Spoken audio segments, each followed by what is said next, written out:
Cześć wszystkim! Było już na moim kanale o rysowaniu z zamkniętymi oczami, z limitowanym doborem kolorów, z nieodrywaniem ręki od kartki, ograniczaniem czasu. I wiemy już, że nadawanie takich ograniczeń sprawia, że efekt pracy jest ciekawszy, jest niespodziewany. Ustalmy po prostu, że eksperymenty są fajne. I chciałabym dzisiaj zaeksperymentować w kolejny sposób, czyli zrobić rysunek z kropek. Tylko i wyłącznie z kropek. Arcydzieło z kropek. Tylko można powiedzieć, że jestem w kropce, bo nie chcę rysować szkicu, a rysunek bez szkicu to jest trochę trudna sztuka. Jak się rysuje szkic, to przynajmniej wszystko jest poukładane. Wiadomo dokładnie, który element gdzie powinien się znajdować. Natomiast bez tego szkicu bardzo łatwo jest zrobić błąd. Natomiast w tej sztuce kropkowej jest o tyle łatwo, że takie lekko postawione kropki, w takim sensie, że nie są one gęsto ustawione, mogą właśnie pełnić funkcję takiego szkicu, bo wystarczy skorzystać z mojej ulubionej techniki, o której już wcześniej mówiłam, czyli patrzenie z przymrużeniem oka. Jak się tak patrzy na rysunek, to zawsze wszystko widać. Zadziwiające, nie? Bo wtedy właśnie nie widać, ale jednak widać. Przy tworzeniu rysunku za pomocą kropek warto pamiętać, żeby kropki miały mniej więcej równy odstęp między sobą. Jeżeli będziemy rysować takie bardziej tłoczne skupiska kropek, możemy niechcący zaznaczyć jakiś detal, którego nie chcemy zaznaczać, albo po prostu w ten sposób narysować coś, czego nie chcieliśmy rysować. Wystarczy pamiętać, że tam, gdzie kropki są gęściej nałożone, tam rysunek będzie wyglądał na ciemniejszy. Czyli w ten sposób stworzymy cień. Najlepszy sposób na stworzenie cienia za pomocą kropek to najpierw zaznaczyć sobie obszar, który chcemy kolorować i dopiero wtedy dodawać coraz więcej kropek, coraz więcej tego miejsca, które ma być zaciemnione. Lepiej przechodzić od jasnego do ciemnego, bo wtedy mamy większą kontrolę nad tym, co robimy, niż na odwrót.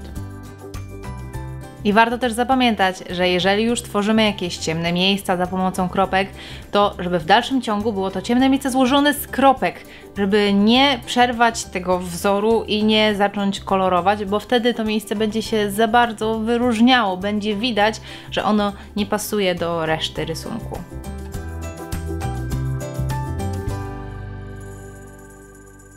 Rany, ale mi łzawią oczy dzisiaj, co jest grane? Czy ja się nie wyspałam? Czy ja źle nałożyłam makijaż? Co jest grane? Może po prostu płaczę, bo owcy nie ma. I tak mi trochę bez niej dziwnie i pusto. Bo ona zawsze patrzy, a teraz nie patrzy. Ogólnie moim najczęstszym problemem jest to, że jak narysuję najpierw kształt twarzy, a dopiero potem rozmieszczenie oczu, to te oczy mi się jakoś tak rozjeżdżają, że są za daleko od siebie. Dlatego ostatnio często robię tak, że najpierw rysuję oczy, a dopiero potem owal twarzy.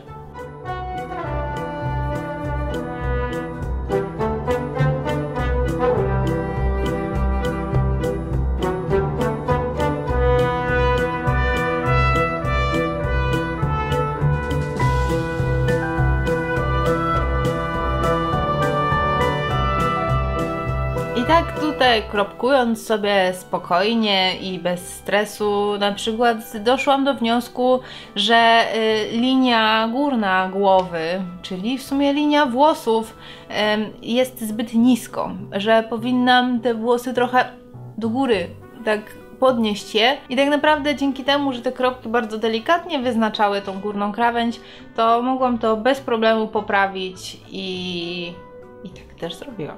Dodatkowo chciałabym zaznaczyć, że prawdopodobnie gdybym normalnie rysowała tą postać, to włosy nigdy w życiu by mi tak nie wyszły. Mam na myśli te przebłyski i cienie na włosach. Prawdopodobnie gdybym to robiła ołówkiem i od razu już markerami, to nie byłoby szans na taki efekt.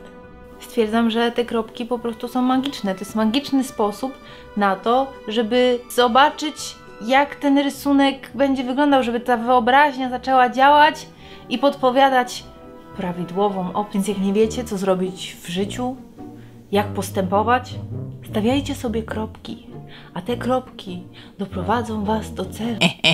Warto też się bawić kolorem i tutaj bardzo fajny sposób jest taki, aby dodawać jakiś jaskrawy kolor, bo wtedy on daje taką nutkę czegoś interesującego. Nie wyróżnia się tak bardzo mocno spośród innych kolorów, ale trochę go widać. Dodaje takiego charakteru obrazkowi. U mnie takim wyborem był pomarańczowy marker i różowy. Starajcie się nie zostawiać też tak dużo białej przestrzeni. Chyba lepiej jest nałożyć kropeczki w bardzo jasnym kolorze, niż pozostawić białe tło. Innymi słowy, biel kartki to ostateczność. Nawet jeżeli nie jesteście jakoś utalentowani, to właśnie stawianie tych kropek pozwala lepiej sobie wyobrazić, jak będzie wyglądał efekt końcowy tego rysunku i da Wam tak naprawdę więcej możliwości na poprawę. Bardzo często jest tak, że jak już postawicie linię na rysunku, to ona zaburza trochę taki Wasz pogląd na to, jak ten rysunek mógłby wyglądać lepiej. Zakłóca taki odbiór z mózgu, z wyobraźni. Natomiast kiedy się stawia kropki, to one pokazują tak plus minus, jak coś może wyglądać i wtedy ta wyobraźnia jeszcze sprawnie działa i może zmodyfikować ewentualny błąd. No nie wiem, tak to przynajmniej u mnie działa. Może u Was nie, ale u mnie się sprawdza. Szkic oczywiście jest dozwolony, tylko ja po prostu w tym przypadku chciałam nie korzystać ze szkicu, spróbować czegoś innego. Wow! Cicho, nie obracaj tam jedzenia. Spokojnie. Później to zrobię, później przetrawisz. Właśnie sobie zdałam sprawę z tego, że zabrzmiało jak... Shut up! Zabrzmiało, jakbym gadała do dziecka. Ale nie, spokojnie. To po prostu mój żołądek trawi.